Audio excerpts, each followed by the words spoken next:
എല്ലാം ശരിയാക്കാമെന്ന അവകാശവാദവുമായി അധികാരത്തിൽ വന്ന ഇടതുമുന്നണി സർക്കാരിന്റെ 8 വർഷത്തെ ഭരണത്തിനിടെ ഒന്നും ശരിയായിട്ടില്ല എന്ന് മാത്രമല്ല, ഒരിക്കലും ശരിയാക്കാൻ കഴിയാത്ത വിധം ഓരോ മേഖലയും തകർത്തു കളയുകയും ചെയ്തിരിക്കുന്നു.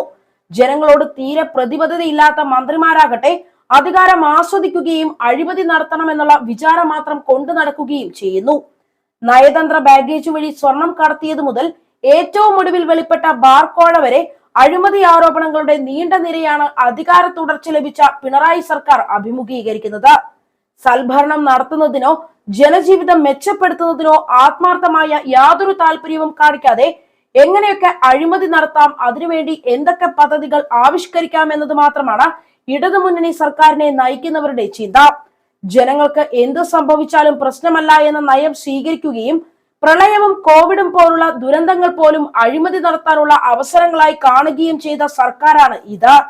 സംസ്ഥാനത്തിന്റെ സാമ്പത്തിക രംഗത്തെ സമ്പൂർണമായ തകർച്ചയിലേക്ക് നയിക്കുകയും കിട്ടാവുന്നിടത്തു നിന്നൊക്കെ കടം വാങ്ങി ഭരണച്ചെലവ് നടത്തുകയും ചെയ്യുകയാണ്. ജനങ്ങൾക്ക് എന്ത് സംഭവിച്ചാലും തങ്ങൾക്ക് ഒരു കുഴപ്പവുമില്ല എന്ന മനോഭാവമാണ് ഭരണാധികാരികൾക്കുള്ളത്. വിദ്യാർത്ഥികൾക്ക് പാലും മുട്ടയും നൽകുന്ന പദ്ധതിക്ക് പണം നൽകാനാവാത്തതും ഇതിന്റെ ഫലം തന്നെയാണ്. സ്കൂളുകൾ തുറക്കാൻ ദിവസങ്ങൾ മാത്രം അവശേഷിക്കെ കുത്തഴിഞ്ഞ പുസ്തകം പോലെ കിടക്കുകയാണ് വിദ്യാഭ്യാസ രംഗം.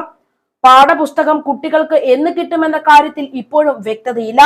ഇടതുമുന്നണി സർക്കാർ അധികാരത്തിൽ ഇരുന്ന 7 വർഷത്തിനിടെ ഒരിക്കൽ പോലും പാഠപുസ്തകങ്ങൾ യഥാസമയം വിദ്യാർത്ഥികളുടെ കൈകളിൽ എത്തിയുമില്ല.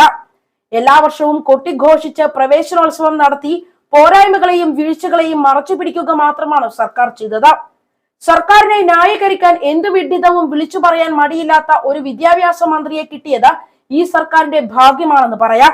വിദ്യാഭ്യാസ മന്ത്രി എന്ന നിലയിൽ എടുത്തു പറയത്തക്ക ഒരു നേട്ടവും അവകാശപ്പെടാനില്ലാത്ത മന്ത്രി പ്രൈമറി വിദ്യാർത്ഥികളുടെ മുന്നിൽ പോലും പരിഹാസ്യനാണ്. പാർട്ടി തന്നെ ഏൽപ്പിച്ചിരിക്കുന്ന പണി ചെയ്യുന്നുവെന്നല്ലാതെ വിദ്യാഭ്യാസ രംഗത്തെ പ്രശ്നങ്ങളൊന്നും പരിഹരിക്കണമെന്ന ചിന്ത മന്ത്രി ശിവൻകുട്ടിക്കുള്ളതായി ആർക്കും തോന്നുന്നില്ല.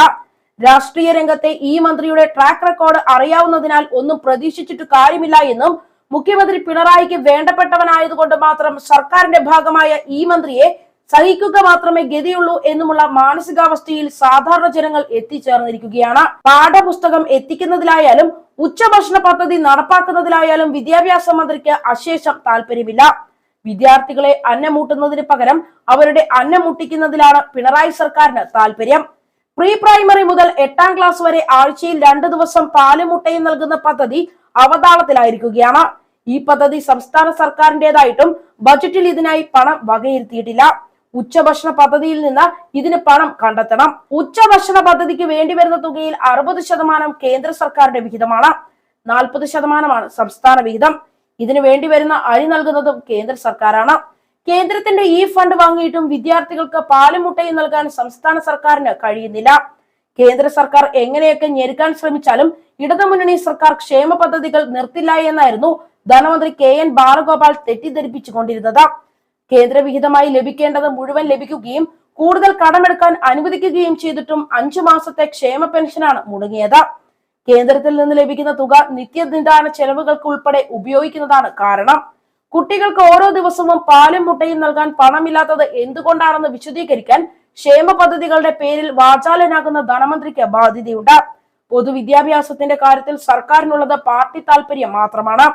CPMന്റെ വോട്ട് ബാങ്കായ അധ്യാപക യൂണിയൻ ശക്തിപ്പെടുത്തി നിർത്താനാണ് ആവശ്യമായ സൗകര്യങ്ങൾ ഒരുക്കി വിദ്യാഭ്യാസ നിലവാരം മെച്ചപ്പെടുത്താനല്ല ഇടതുമുന്നണി സർക്കാർ ശ്രമിക്കുന്നത്. ഇതിന്റെ ദുരന്തഫലമാണ് വിദ്യാർത്ഥികൾക്ക് പോഷകാഹാരം നൽകാൻ സാധിക്കാത്തതും.